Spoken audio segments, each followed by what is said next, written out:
Panorama group, जो सोचता है वो करता है। आपके अपने सपनों का आशियाना।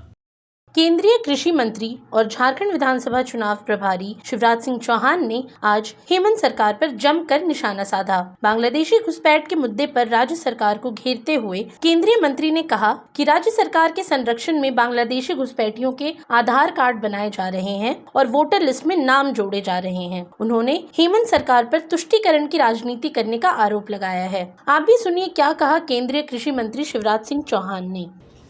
विस्तृत घोषणा पत्र भारतीय जनता पार्टी का आने वाला है, संकल्प पत्र हमारा।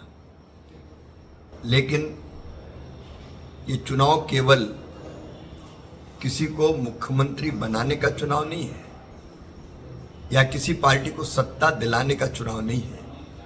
ये चुनाव है झारखंड को बचाने का चुनाव। रोटी, बेटी और माटी, इन तीनों की रक्षा करना हमारा संकल्प है। बांग्लादेशी घुसपैठियों के कारण यहाँ की डेमोग्राफी तेजी से परिवर्तित हो रही है। अब आप देख लीजिए, हमारे संथाल परगना में कभी आदिवासी आबादी 44% से ज़्यादा थी, घट के 28% रह गई। अगर बाकी आबादी भी देखें तो इन घुसपैठियों के कारण बाकी आबादी, हिंदू और बाकी, बुरी तरह प्रभावित हुई है, लगातार कम हो रही है। भारत की धरती पर जिनने जन्म लिया है वो सब हमारे अपने, लेकिन किसी दूसरे देश से लोग घुसपैठ आके करें और यहाँ रहने लगे और यहाँ की सरकार उनको संरक्षण दे।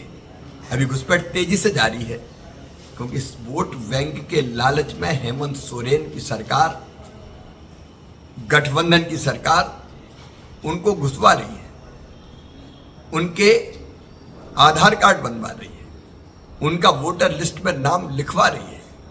और ये खतरा इतना बड़ा है कि वो आते हैं, हमारी धरती पर कब्जा करते हैं, माटी हमारी जा रही है। केवल धरती पर कब्जा नहीं करते, आदिवासी बेटियों से शादी करते हैं, बेटियों के टुकड़े टुकड़े करके फेंके गए हैं। रूबिका और अंकिता जैसी बेटियां काट काट के फेंकती गई हैं। कई बेटियों को भ्रम के जाल में फंसाकर उनसे विवाह किया, उनके नाम पर संपत्ति खरीद रहे हैं और यह संपत्ति के मालिक बन रहे हैं।